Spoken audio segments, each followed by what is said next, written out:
Hey, what's going on, everybody? It's your boy Deonte Burden, aka Mr. Short Dollar himself. I'm doing a live feed right now. I'm going to discuss why do I need a business bank account. And the inspiration behind doing this live feed today was right now there are a lot of people using digital wallets, that being PayPal, Cash App, Square, different mechanisms like that to pay when in business that are actually receiving money from clients or paying out certain things. And what's happening is the whole leverage of using an actual bank is being diminished. Now, again, I do think there are a lot of pros in having those digital wallets. You do need them, but I do want to have a discussion in regards to having a business bank account and why you should have it. Okay, but before we get started, again, I am Deonte Burden, aka Mr. Short Dollar himself. On Mr. Short Dollar, on the YouTube channel, we talk about business, personal finance, entrepreneurship, and investing. The easy way to subscribe to it. Well, we're streaming right now on YouTube, Facebook, and TikTok. But the main mechanism is the YouTube channel, where we have over 300 videos on the YouTube channel. Make sure you get a chance to subscribe to the YouTube channel. But regardless, still follow us on any platform that we're streaming from right now. If I'm not able to respond to you immediately, I'm juggling between all three channels, platforms right now. So bear with me with that. Also, I do want to let everybody know that our weekly show, Mr. Short Dollar Dollar Hour, will be streaming today at 8 p.m. Eastern Standard Time. We're juggling between 2 or 3 different subjects, so I don't know what it is, but I make sure I put a post out to let you guys know exactly what the show will be on tonight. But regardless, it will be at 8 p.m. Eastern Standard Time tonight, August 5th at 8 p.m. But again, today, let me slow down. We're discussing why do you need a business bank account. And again, I was just having those whole thoughts about having a digital wallet and reasons people. I'm dealing with a vendor of mine. He approached me about he can only receive money in regards to having Cash App. And I was just talking to him in regards to doing it. He had a landscaping company. And I was like, hey, man, because, with mine, being an accountant by profession and also doing business consulting, the first thing hit my mind, you actually limiting yourself, because the only way you're taking in money is through Cash App. Any kind of bigger contract is going to either more than likely want to send a check to them or do some kind of transfer to a bank account and not actually deal with Cash App. So he just limited himself to actual interactions with an individual. And my question to him was, why don't you have a business bank account? He's like, I just hadn't got it set up. Really and truly, I don't even necessarily know if he was actually set up all the way as a business to go that far. But that's why I want to have the conversation, because, we're talking about, having a business, going next level, growing your business. A lot of times people have a great idea, they have a great product, they have great services going, but actual infrastructure of the business isn't necessarily there. People a lot of times think because they got an LLC, they got a tax ID number, that's it, and they get a Cash App account and now they're ready to receive money. But if you want to have a legitimate business and not a business, you need to have that whole structure and everything set up in place, because we do a lot of videos in regards to having we talk about the grants that are being offered and everything. One of the biggest reasons people are getting denied for these grant opportunities is because they don't have the proper structure.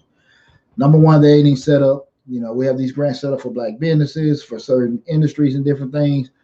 People don't even have a damn business. They're not even incorporated. They have an idea and they'll fill out the paperwork. But when it was just like with the idle loans and the PPP loans, when those people ready to disperse the monies out to do it, they didn't have a actual business account set up to receive the money. They had a bank account with their name on it, but they can't transfer money there. And so we're just talking about having that whole infrastructure set up for your business. So actually, when you're in business, you can be doing what you do best, your particular service or creating your particular product. We don't want to have to stop and pump the brakes while we're in business to go get get a website set up, get a mechanism like a bank account, the PayPal, all that kind of stuff, the email. We don't want to do that. We don't want to be still using a Hotmail, a Yahoo, or a Gmail email address. We can easily get us a domain, get everything set up, and have a more professional and clean appearance. So that's why today I want to have that discussion with you guys. Why do I need a business bank account? To give you a couple reasons why you need to have a business bank account. Okay. Again, this is Mr. Short Dollar, where we talk about business, personal finance, entrepreneurship, investing. Make sure, regardless of what platform you're looking at, you go to the YouTube channel, subscribe to the YouTube channel, okay? And make sure you also hit that bell for notifications anytime we upload a new video. Okay, with that said, the first reason is, is just to ease with your transactions. When you got a business, what I mean by that, when you have a business bank set up, you can receive money from any kind of way. I tell people all the time, me down, and keep in mind, I've been in business 20 years. So me now and me 20 years ago, totally different. And especially that I didn't even have the options that people had now, in regards to either you can just get a check or get cash. And I remember when I first started the tax business out, you had so many people that weren't if you weren't set up with an actual bank to receive your money, because this is back in the days of the rapid refunds and everything. So we'll make a lot of money, back in those early 2000s was in the tax business. But if you weren't even set up correctly, you had to hope somebody get their refund and hope they call you back and hope they give you your fees if you weren't set up. So what I mean by ease of transactions, you actually can be able to do anything possible, even from a convenient perspective of your customer, any way possible you can be able to take that money, because when that bank account is set up, you can have all those digital wallets, be it the PayPal, be it the Square, be it the Cash App, whatever it is, you can be able to receive money from that and be able to go into your bank account. Okay, so you're able to have that accessibility to be able to do those transactions while we're doing it. If you don't have that, you're only limited to the other options. You're stuck in PayPal or you're stuck in Square. And again, those one of the things that you always will be limiting yourselves with that. I want to just let you guys know with the discussion we're having today. I'm going to go through the discussion, and then once I get through with everything, if you'll bear with me, I'll answer any questions that you have that's not pertaining to the discussion we're doing. But I promise you, if you bear with me, at the end of the discussion, I'll go through any question anybody may have. Okay.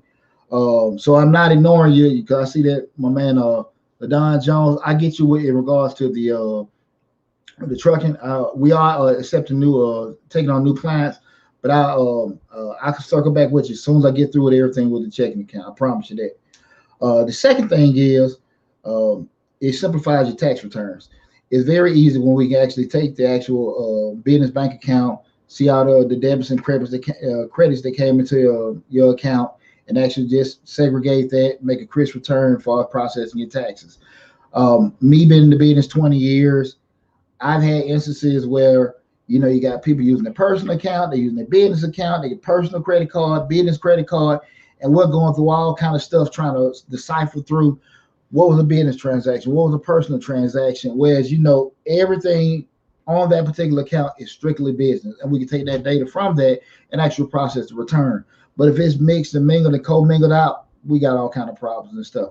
We'll make it happen, but again, it makes it much more difficult, even from auditing purposes. Even though we never want to go through the big A, but even from auditing purposes, you'll have a lot of problems going back with an IRS adjuster, anyone, period, trying to explain, well, this is business, this is personal, because it's all hitting your personal account. And you'll want to put it on your business return to lower your taxable income, but it's in the wrong spot from the get-go. So it makes it a whole lot easier if you have that separate business bank account and you're not commingling. What I mean by commingling, mixing business and personal information up. A whole lot crisper, a whole lot cleaner to do that. Okay. The third thing is, you're not, again, they're going back to what we were just talking about. You're not straining your personal account. Far too often, people have certain things that can, a transaction that can occur in that personal account that has nothing to do with anything personal. You're paying certain bills, and it may hit an auto draft or overdraft, rather by accident. You have different things that you need to connect to your with a business account, especially going back to what we were just talking about, the idle or the PPP loans where they needed such and such entertainment, such and such cleaning services, a check showing that, but you only had, Deonte Burden on that. There was no way to connect or receive your money. So now you got all these issues going up from a personal perspective. You're trying to figure out how I'm gonna do this, and everything's going haywire. Okay, we want to have a solid professional presentation. Everything looking just like we're not, looking like we're hustling. Whereas, okay, I do this. This is my business. I got business cards. I got a LLC, but it's still the infrastructure is not set up for me to ever receive money or receive certain opportunities, right? So we want to make sure we got all that stuff together. That was the third one, no strain your personal account. The fourth one is establish business banking relationship of towards credit. This is very, very, very important. You got a ton of videos out there with people giving information in regards to, how to get a business loan, how to, establish credit without using your tax ID number and everything. You speaking to somebody that has received several SBA loans, several business bank loans. This is pre-pandemic and everything. And I can sit here and tell you, and I have done several videos about it. Please make sure you go to the YouTube channel, Mr. Short Dollar, look at just how to receive business loans, how to acquire funding from investors. All this on the YouTube channel, these different videos. 90% of it is about relationships. It's a whole lot easier when people can go to get a phone call from call the bank and say, hey, must be to Joe, must be to Jan or whoever, and hey, this is Deonte Burden on the phone, on Majestic. Hey, what's up, Deonte? How you doing? And instead of me filling out an application and getting stuck in a pile, I can make the phone call and get my line of credit expanded. Because here's the deal: when we in business, we got to be prepared for an opportunity to come. So the last thing we want to have happen is we got a contract opening up, an opportunity coming up where we may need another $50,000 to get vehicles or get new equipment, and we breaking our neck trying to fill out applications, get additional funding. Whereas you can also just, pick up a phone and make a phone call. They're not running your credit, they're not looking at anything, but because you have that relationship, is done. And the relationship is started with what? Having that checking account. Having that checking account. Well, like I would tell you guys, when you got a business bank account, book a quarterly meeting with the business banker. Book a quarterly meeting. Even if they tell you, hey, listen, Deonte, you got a problem with your credit, we can't do anything. You let them know where you are now. You let them know where you want to be a month, 6 months, a year from now. And keep in mind, that's how the banks make their money. They make their money on business, on interest payments, and also fees. So it behooves you to sit here and have that relationship. And if they don't want to talk to you, hell, that's pretty damn simple. You just leave and go to another bank. But if they want to talk to you and they're engaging with you and they see your vision that you have a legitimate business, you actually going in the same direction that they want to go into, they'll book them appointments with you, okay? So having that business checking account gives you the opportunity to have that relationship to get that loan funding, okay? And to keep in mind, I'm going to be very honest with you, there's nothing cheaper than the banks. We can go, we have, I do a lot of videos on alternative funding. I have partnership with alternative funding to be able to, if you have credit challenges or if you're like new in business or certain things are coming up, the those things are out there, but it costs more. You can go to somewhere they'll give you a certain line of credit that may be a certain financing or capital company, legitimate business, but they offer everything at a 10, 15, 20% rate. But when you go to a regular bank, everything's under 10%. So it behooves you to kind of have that relationship set up. It's going to be a whole lot cheaper to deal with a bank and have that. But again, that goes back to having that business checking account. Once that's established, just be able to set those appointments to talking to the certain bankers there. Because even if you go to a certain bank, Chase, Wells Fargo, SunTrust, whatever you want to do, they're still going to want to first thing ask you, hey, do you got a account with us? You got to open the account, and then they'll look at start doing the business loan. Okay. So again, we all want to have that business checking account set up. Okay. It's cool to have those digital wallets. Like I said, it's cool to have that, but we want to get money from our customers in many ways possible. That should not be the main way for you to receive your money. Okay. You need that business bank account. Okay. The next thing is number five. I think this is very important. You look more professional to customers. I think that at the end of the day, depending on what you're doing, if your main way of receiving payments, and I always thought this was real funky when you're dealing with somebody. I'm just thinking, my landscaper just popping up. He's pretty solid, but just say somebody doing landscaping, somebody maybe doing construction work, or hell, if you even going to a store or going to a restaurant or whatever, and they tell you we only take cash. They tell you we only can take exact amounts of money. If they tell you we only can do certain things, you don't want to hear that. You want to be able, because when you go into a restaurant, they don't stop you at the door and tell you, hey, look, if you ain't got this, we can't service you. They let you sit down and order. And then from that point, you're stuck if you can't get to them. You want to be able to go to a place and just feel free, like, hey, as long as I'm paying you, and this is a standard way of paying, that being the credit card, cash, depending on what kind of business, if they take checks or not, and that. But that's usually kind of common knowledge, especially you go to like certain retail stores or grocery stores and stuff. You should be able to give them, pay them, any way possible. You don't want to be limited to the actual only way that they receive money. And as a business, you want to have yourself in a position that you can receive money any kind of way. Okay.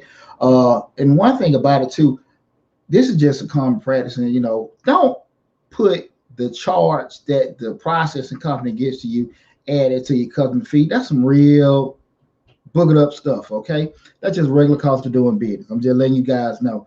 If your bank charging you, if the processor is charging you an extra 2 or 3% to do it, don't add that to the charge. Don't do that. Okay, it don't look right. It's a sunken cost, we call in business. It's just one of the costs you got to have and stuff. Don't worry about it. Just do it. But you look more professional to your customers, okay, when you can receive money any kind of way, instead of just, well, I only take cash after cash. What kind of stuff is this? And when we start talking about going next level with your business, now listen, if you just hustling and you just want to make a little extra money in your pocket, and you just want to do, clear certain things, I get it. I totally understand. But we start talking about next level, growing your business and going next level. And again, the next level doesn't mean that you're being a millionaire. But we're talking about you got to actually that machine going, the business is thriving, is going, the business owners, we're going with what? We're working on the business, not necessarily in the business. Everything's in the right direction, the infrastructure and everything's set up. We got to have all those proper ways of receiving money in place. Okay. So you got to kind of keep that in mind. You make your customers, and you limit yourself, really limit yourself by, only be able to receive money so many kind of ways. So that's one of the things you need to be kind of looking for.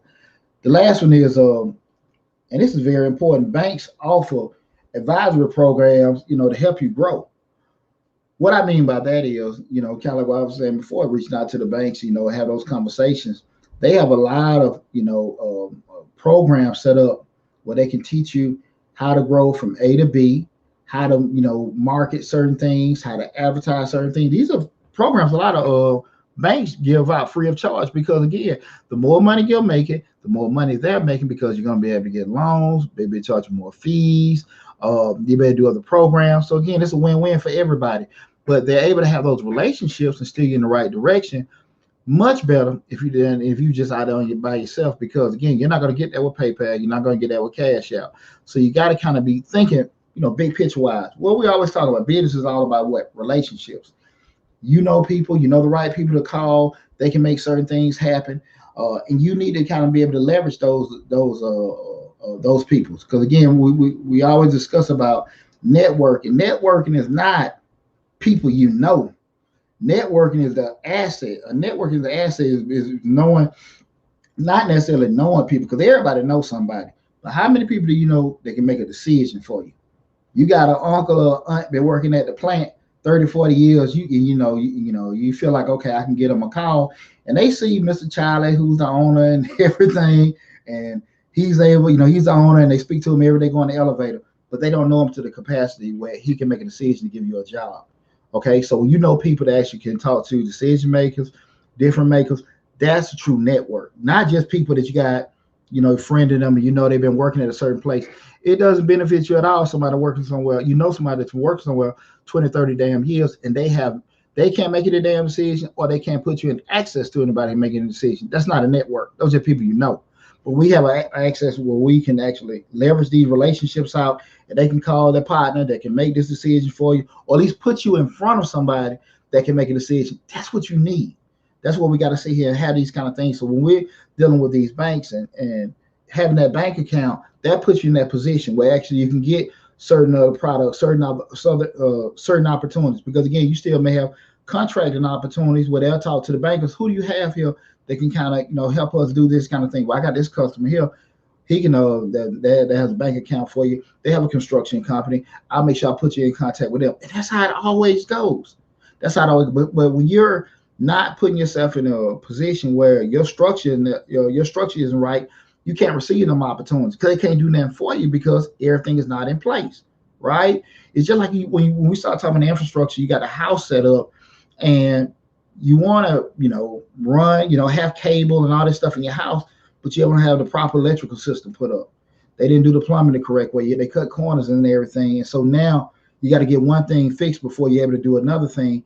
And that's not going to work because by the time they get it fixed, the opportunity is gone.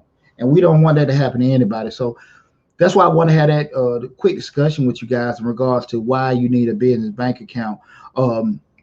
Just in conclusion to everything, it's easy to manage your business finances and avoid fraud when you got that business bank account set up. Because again, a lot of your business bank account, they have mechanisms set in place that are a lot more superior than the services that are provided for a personal account. That leveraging out of relationships, being able to access certain opportunities, you can't beat it. So I really want to stress that to you guys, why you should get a business bank account. Okay, I know a lot of people like, hey, now I'm good what I have and everything. You may be, but again, we're not talking about you just hustling and doing certain things. You won't be able to go to a certain point. Now, if you, like I said, if you're not interested in it, I get it. But when you have a legitimate business, we're talking about, because that's what we're talking to. That's what I'm talking to. Not necessarily people trying to hustle or trying to just make a little side money here and there. And that's wrong with that, but that's not what I'm talking to. I'm talking to people that want to go next level, growing their business. They're legitimate business owners, and they want to make sure they got the proper things in place. That's what I'm talking to right now. Okay, so make sure you get that business bank account. Okay, let me go to the questions I have. The first one, let me see, Ladon. I apologize if I'm pronouncing your name wrong. I'm in trucking and need some structure help. Are you taking new clients? Yeah, I would tell you this. You can book an appointment. All the links for all the social media platforms and consulting appointment links are there. We've been in business 20 years. One of my areas of expertise is transportation industry. I got a master's in supply chain, so I'm well versed with the trucking and transportation industry. The bulk of our payroll and bookkeeping clients are trucking and security firms and personal care homes. So, I got a in-depth knowledge in regards to transportation. I don't know exactly what you need or anything like that, but we are taking new clients. Just a matter of just going and booking an appointment. The actual link for booking a consulting appointment, it is in the description section. And you also go to our website, majesticbiz.com, that's www.majesticbiz.com, book an appointment. But again, all the links to all the if you're looking on YouTube, it should be populated on there to book an appointment. And if you have any issues with that, like I said, all the contact information, even the number to the office is there. So feel free to just reach out to us. The next question is, it says Watts Stemmer, and I apologize, I mispronounced it. LLC or S Corp. The biggest thing of it is, and I got videos coming out just breaking that out. We've done a lot of videos in regards to just theoretical stuff of business, but structure-wise, with an LLC and S Corp, the biggest difference we'll have, and I have an in-depth video about it coming up. You have differences of taxations and differences from an operational standpoint. There are certain things with LLC you can do that you can't do with S Corp, and vice versa, and you're taxed different with the LLC than with the S Corp. Whereas the LLC, you're paying the Social Security tax, and the S Corp, you're only paying the federal tax. The only thing that I always warn people about with the S Corp, because you got a lot of people that putting videos out saying that you pay less money with the S Corp. If you know that you're not going to be a disciplined person to stay on top of paying those payroll taxes, do not get an S Corp. Because once you start payroll taxes, you're going to be on the hook with doing that. And the one moment that you miss paying those quarterly taxes or reporting to the IRS, to the Department of Labor, or to your state revenue department, you're going to get fines out of yin yang. So we don't want to start that. So again, that's one of the things I don't think people push. You got to, I'm very big on self-awareness. You know how you are. If you know that, especially system-wise, you're not going to be on top of it. You don't have a person that's going to be on top of it. I wouldn't advise going to the S Corp or C Corp, because again, you have to pay those payroll taxes, even though again, you'll end up paying less than you only be on the hook for paying the federal taxes with that. But if you're not going to be on top of the payroll stuff for doing that, I wouldn't advise doing it at all. But again, I got that video coming out within the next week or so. Appreciate those good questions right there. See if anything on the Instagram or the TikTok. Don't see anything. Got a lot more videos coming out. It's not going to be probably a lot of grant opportunities coming out this month, only because as soon as they come in, I'll push it. Most of the grant opportunities we'll probably letting everybody know about be more local. So if you're in California, if you're in Chicago, if you're in Louisiana or New York, whatever, those more local ones that we run across, we'll push it out from there. But the major grants, they're not going to probably be back out until September with that. But again, as they come, we'll let you guys know. Excuse me, most people, like I said, I'm an accountant. Most people, getting ready to, get their budgets and stuff together. So, most fiscal years are ending, around about now, between now and September. So they're actually reorganizing, reallocating what funds are going to be at. So they're not really going to push most of them till like September. But as they come in, we'll push them out to you guys with that. But we've got a lot of great information coming out on the pipe in regards to business operations, certain business fundings. I got a course coming out on how to, start your own tax business. I've been in business 20 years, and I own a whole virtual operation. So I'm having a course set up where we'll pretty much show you how to get your own tax business started, the actual set of the system and infrastructure with that. And you're not buying a tax business from me, but pretty much I'm showing you not how to do taxes, but more so how to set the business up. But that'll be coming out within the next month. Got my book coming out, my finance book coming out within the next month and a half also. So we got a lot of great and exciting stuff coming down the pipe. Remember, we haven't decided on the show topic for tonight. Remember, 8 p.m. Eastern Standard Time. Make sure you look at the dollar hour. We'll be streaming live on YouTube, Facebook, and TikTok as well. It's going to be a great show regardless. But again, I'm glad you guys tuned in today. We were talking about why you should get a business bank account. I hope that information helped you guys. If you came in late or anything, make sure you go back, circle back to the YouTube channel. Got the video there. And again, all the contact information is listed on all the videos streaming live on YouTube and Facebook. TikTok and Instagram doesn't allow me to put that on there, so I'm sorry about that. We're doing it, but still, go to Mr. Short Dollar on YouTube. Everything is there. Okay. Thanks a lot, guys. I appreciate you tuning in. I hope I helped you guys out with information. If you miss me, feel free to get in contact with me and everything. I'm accessible on the different platforms. Take care of yourself, guys. Be safe out there, and I'll see you guys tonight at 8 p.m. Take care.